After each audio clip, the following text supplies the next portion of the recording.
ಕುಮಾರಿ ತನಕ ಬರ್ರಿ, ಎಲ್ಲಾ ಕಡೆಗೆ ಸಂತರಾಗಿ ಹೋಗಿದ್ದಾರೆ. ಅವ್ರದ್ದು ಬರೆದಿಟ್ಟವೇ ಇವತ್ತು ಸಮಾಧಾನವಾಗಿ ಬದುಕಲಿಕ್ಕೆ ಒಂದು ದಾರಿದೀಪಗಳೆಲ್ಲ.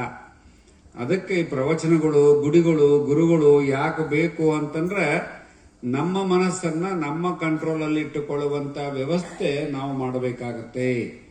ಅದಕ್ಕೆಲ್ಲ ದೇವರು ಬಂದರು ಸಲಿಕೆ ಗುದ್ದಲಿ ತಂದರು. ಎಷ್ಟು ಚಂದ ಹೇಳ್ತಾರೆ ನೋಡ್ರಿ.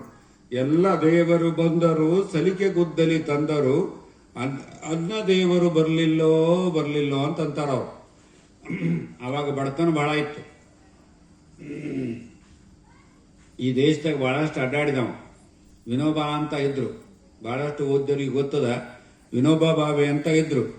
ಸ್ವಾತಂತ್ರ್ಯ ಬಂದ ಮೇಲೆ ಅವ್ರ ಊರನ್ನೆಲ್ಲ ಅಡ್ಡಾಡ್ಯಾರ, ಹಳ್ಳಿಯವರೆಲ್ಲ ಅಡ್ಡಾಡ್ಯಾರ. ಯಾರ ಹತ್ರ ಜಮೀನು ಹೆಚ್ಚೈತೆ ಅವ್ರ ಕಡೆಯಿಂದ 4-5 ಎಕರೆ ಇಸ್ಕೊಳೋದು, ಬಡವರಿಗೆ ಅವ್ರು ದಾನ ಕೊಟ್ಟು ಹೋಗೋದು, ಇದನ್ನು ಮಾಡ್ತಿದ್ರು. ಅದಕ್ಕೆ ಅವ್ರು ಇದನ್ನು ಬರೆದ್ರು. ಅವ್ರು ಮರಾಠಿ ಒಳಗಿತ್ತು, ಕನ್ನಡಕ್ಕೆ ಅನುವಾದ ಮಾಡ್ಯಾರ. ಎಲ್ಲ ದೇವರು ಬಂದರು ಸಲಿಕೆ ಗುದ್ದಲಿ ತಂದರು, ಅನ್ನ ದೇವರು ಬರಲಿಲ್ಲೋ ಅಂದ್ರೆ ಅವ್ರು. ಬಡತನ ಬಹಳ ಅದ. ಇವು ಬಡತನ